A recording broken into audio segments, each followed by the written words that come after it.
All right, we are back in Melbourne for our second applicant interview from this beautiful city. Today I'm going to meet with Jordan. Now Jordan's our co-youngest applicant and I am fascinated to meet her because she was just so passionate about the role.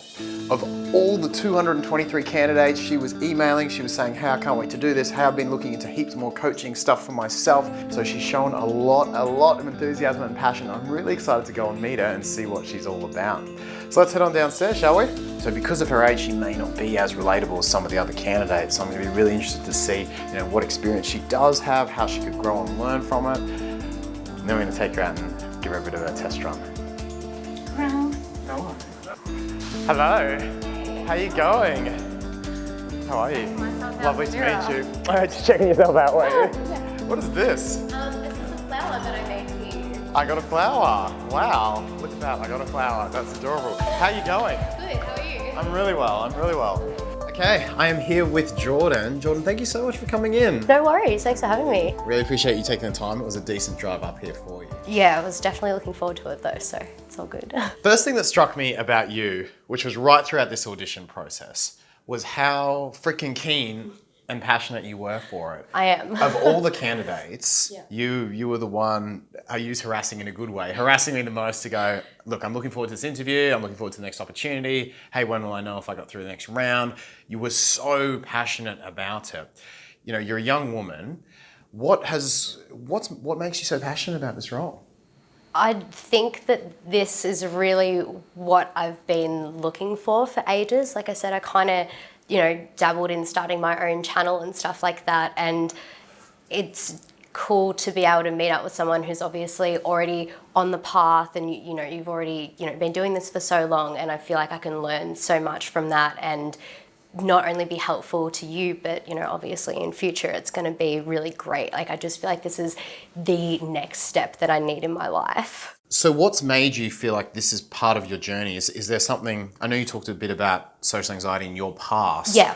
What led you to, want to start your own channel and what leads you to go, hey, this is part of my journey? What's the story? I just connect with this sort of thing. Like, yeah, because I've been someone who's, not always been super confident, but then like I sing and perform and stuff like that. Like especially in school, I was, overweight and, didn't really have a lot of confidence in the way that I looked, but I had talent. So like, you go out there and you have to just be out in front of a crowd and people are like, oh, wow, you're so confident. I'm like, no, that, and it was just something that I could just bring out. So, when I see other people doubting themselves and stuff, like it just really upsets me to think like that's somewhere where I was and I maybe didn't put myself out for a lot of opportunities and I just don't want that for anyone else. Yeah, right. And does that come, you were telling me in the interview a little bit about your sister as well. Yeah. Did you want to share, does a big part of your passion come from that situation? Did you want to share a little bit about that? So my sister just turned 14 this year and she was saying to my mum that she thinks that she's got some sort of social disorder because she's really shy. And she's always just been really shy, but that's not like how she is all the time. Like I've seen her in social environments with her friends at her birthday parties and everything like that. And I'm just like, why are you limiting yourself? And you've already put this label and stigma and everything on yourself. Like it's going to take you so much longer. Like a social anxiety label. Yeah, as you're growing up, it's going to make things a lot harder because you've already told yourself that and then you're going to have to go on this massive journey and then you'll probably be 30 and be like, oh my God, that wasn't who I was at all. Like I just would, love for her to be able to live her life now as opposed to being where I am now 12 years down the track being like, oh cool, now I'm going to follow my dream. I want her to be able to just do that right off the bat. And so is this or coaching something you've done before?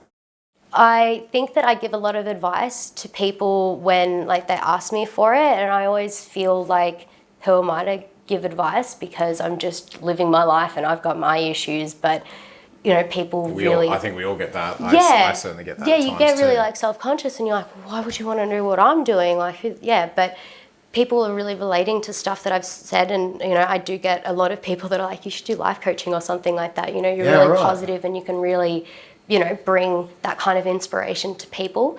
And I've always been a leader ever since I was like in school, always doing that sort of stuff. And I've done self-development courses and things like that when I was like 17 and I was in a I was the youngest by like 10 years at least. Yeah. And we'd be in groups and they'd be like, Jordan's going to speak for us. So quickly about you. Yeah. How old are you right now, and what jobs are you doing, or what are you doing with this? I know your balloon thing is actually one of those things. Yes. Right? So I was like, oh, okay, where did this, like, this is random, but you actually do that for a job. Yeah, so I'm 26 years old. One of the jobs that I'm doing at the moment is children's entertaining. So I dress up as princesses and I go to parties and I do face painting and games and magic and balloon twisting. The other job that I'm doing is I have a business partner who has a creative agency. So I do video presenting for him. Yep. I'm the face of his app and his agency as well. Okay. We're working on an app development for depression and anxiety, actually. Right. And it's going to be a free app, so we're trying to, get people on board who want to lend their time, because obviously people are just like, where's the money coming in? It's like, it's not, it's for people. Yeah. And I'm also doing some sales and stuff for app development for him. And I also work for a protein and probiotic bowl company. What's going to set you apart and allow you to, I guess, relate to the audience, even though other candidates might be, more, have more of that experience or whatever it is? Yeah. So I've never let a lack of experience be something that holds me back, because I've been doing sales for 8 years. You have to just be able to talk to someone. You just need to be able to understand what their problems are and put yourself in their shoes. So being able to empathise and relate to what their situations are, I'm just always doing that with people. When it comes to talking to people in public and in those situations where you don't know someone, do you feel like that's something you're pretty confident in? Yes, definitely. Yeah, cool. If it was like so things like bar, going on a walk, public transport, those sorts of things, you'd be pretty confident with that, and you feel like you could demonstrate that in a way to women, perhaps, in your sister's sort of mindset, obviously a bit older than your sister, but in that sort of mindset, social anxiety, that, hey, you can talk to these people, and even if you get rejected or whatever, it'll be fine? Yeah, definitely. Like, I'm always talking to people anyway, like, try to not be one of those annoying people that just starts up conversations. But, I'm always kind of like segueing myself into random conversations. Or, I took my sister out a while ago, but wherever we went at the shops, like we went to a smoothie bar and then we went here, and I was always having a conversation with the person. Yeah, just to show her they're just people. Everyone's just a person, and it's really lovely to talk to people when they're serving you, because, I don't like that transactional sort of process. Style of communication. Yeah. Well, shall we go out and test you on it? Yeah. Sounds good. Yeah. Okay, so let's head into the city and we're going to have some fun and head out and push our comfort zones. Okay, cool. Sounds good. Yep. All right, so we're out in Melbourne City and we're wired up. We're going to have some fun. So I just went to this little bar that's just here behind me, and I did a bit of searching, and I came up with these. Easy enough, few serviettes. And if you'll pan around behind us, trams. Trams, classic public transport. Could be a train, it could be a bus, say it's trams. I also managed to get, this is Annie's pen. Annie is the bartender, and this is her graduation pen, so I have to return Annie her pen by the end of the night. Jordan's gonna start, we're gonna hit the trams, and in fact, well, when I say Jordan's gonna start, Jordan's gonna challenge me first to embarrass myself, and whatever it is, you're gonna go in and you're gonna say talk to them or talk to her or start a conversation, and if you wish, you can force me to make use of the apparatuses. And the serviette. So let's head over the river, get on some public transport and meet some cool people.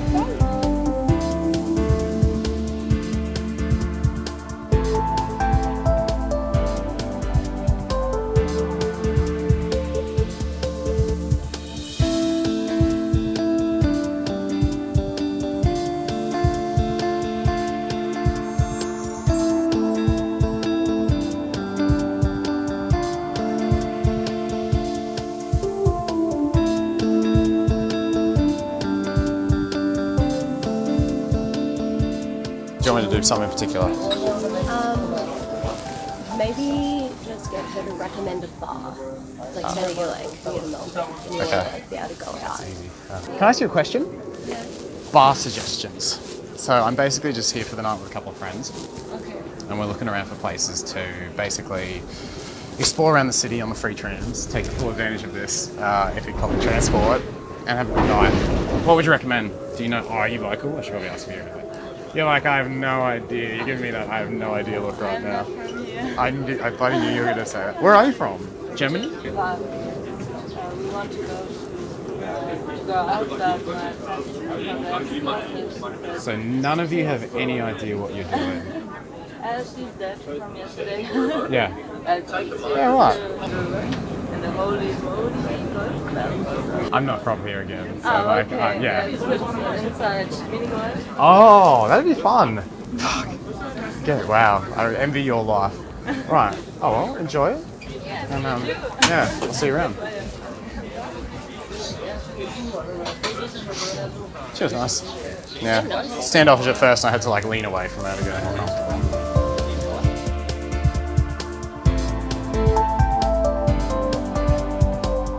What I really love about being able to just go out and speak to people is that we're on a tram and everyone's got their earphones in and, you know, minding their own business, but at the heart of it, we're all just people that are just willing to have a conversation and being able to connect with each other on some level or another. Good, how are you? Good. I really like your style. I really like your socks. Thank you. Just thought I'd come over. I don't mean to be like interrupting you. You cool to have a chat? How's your Friday been? Good. Good. Did you have to do work today? Well, you'd probably be the coolest accountant I've spoken to. Both of my parents are accountants. Oh, yeah? Yeah. Okay. And I was working for MYOB for about 18 months. I just finished up at the start of this year. It's okay, I don't care. I don't care about that stuff anymore, just as long as you pay me. So like the woman just started making them and then, you know, it was one of those classic, these are really good, you should make these for a business, you know, sort of thing. Cool. So where does the protein mostly come from? Fair enough. What was your name, sorry? Sheree. Sheree. I'm Jordan. Just... So what's the new workplace like? It's good. Like there's literally just the owner and her husband, and then me and 3 other guys like all doing just part time. I like thinking outside the square, so I'm trying to. Oh, that's good. So it doesn't limit your potential client base. Well, it's been really awesome talking to you. I really hope that you know everything goes well with your your kind of new job and you enjoy it because. Thank you. She's walked over to him, started a conversation, complimented his attire, showed interest in him, said he's one of the best dressed guys, and that you were talking to him for at least 10 minutes, and I was just probably like, longer. oh, laughing. Oh, and the guy still didn't ask for the number. Now this will happen sometimes. It could have been maybe that he was taken, we're not sure. It could have been that he wasn't interested, we're not sure. We're never gonna know now though. And this is one of those situations where it's worth just going, hey, you know what? If you're single, you should call me. And then you know, because you do get into these interactions. We're also kind of wondering on his orientation. So it could have been. He could be gay. It doesn't matter. Yeah, There's only one way to know, about right? that either. So yeah, I definitely should have just asked and put it out there, and I might have It's heard from him again. And I didn't say to the woman I was talking to, hey, I should get your number. So there's all these situations where even when we get talking, if we like someone, we don't necessarily go, you know what, I'm going to risk that extra bit of rejection. And it's a good habit to get into. Yeah, and like also like just putting yourself out there. Like if you've made the effort to go and approach them and stuff like that, And you like them, and you're getting along, obviously. Yeah, like if they've made the effort to stop and talk to you, there's no harm in just taking that extra step and, you know, just get off the tram after if they say no. Shall we, or just be fine with it, shall we give our numbers to someone before the night is up? Yeah, let's do that. Let's do that.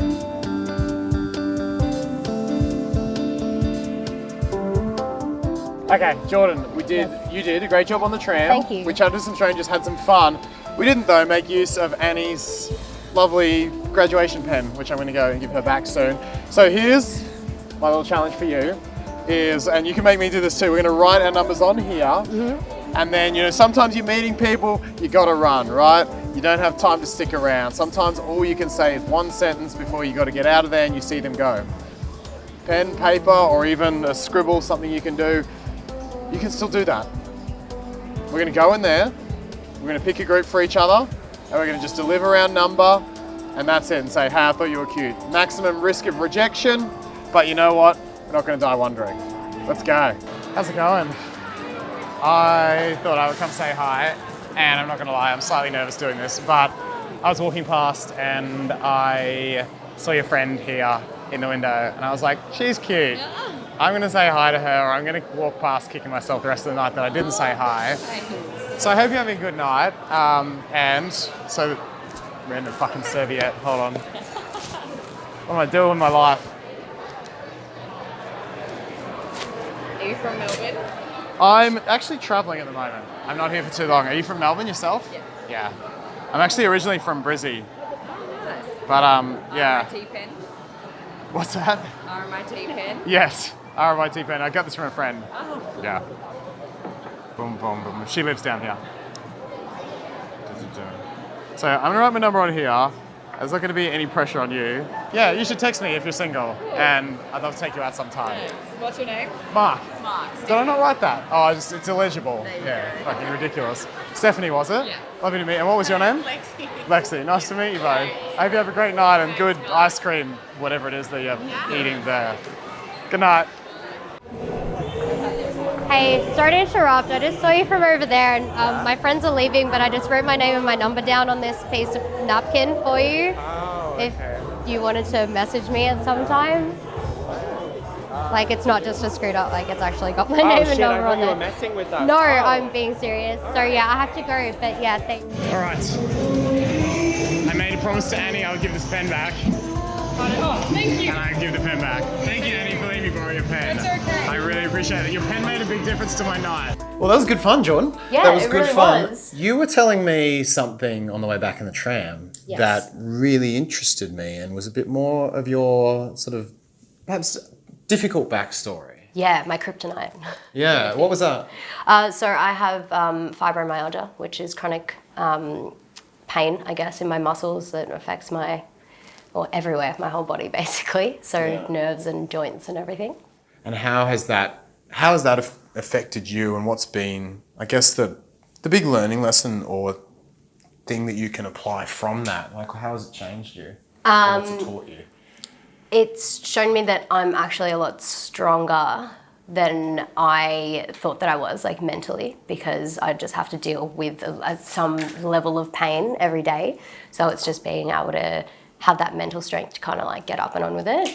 But it's also taught me that it's important to be able to find balance. So not to be going, at 100,000 kilometers all the time. I need to be able to have balance in my life and, make sure that I'm looking after myself as much as I am going out and working and doing that sort of stuff. Yeah, cool. I just wanted to share that because I felt it added kind of a real human side to you, because you've got this outer confidence and you didn't hesitate on really anything that I gave you then. So it was, you did a great job, and it shows that you can meet people in all different places.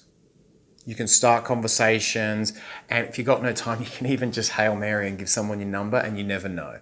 I think at worst, as long as you deliver it in a positive way, at worst, you make someone's day. Yeah, it's complimentary, and they might never ever think of you again. But they're like, you know what, I'm all right. This guy gave me a number tonight. Hey, It wouldn't even matter, like we were talking about earlier, even if the guy was gay, or even if you were hitting on someone that didn't even speak the language, they'd still be like, oh, okay, well, that was kind of a nice, like a little self-esteem boost. And even if, they were in a relationship, it also takes away the awkwardness for that person, because you're not putting them on the spot and they're not having to give you a reaction straight away. So you can just be nice, and it's a nice interaction, and then...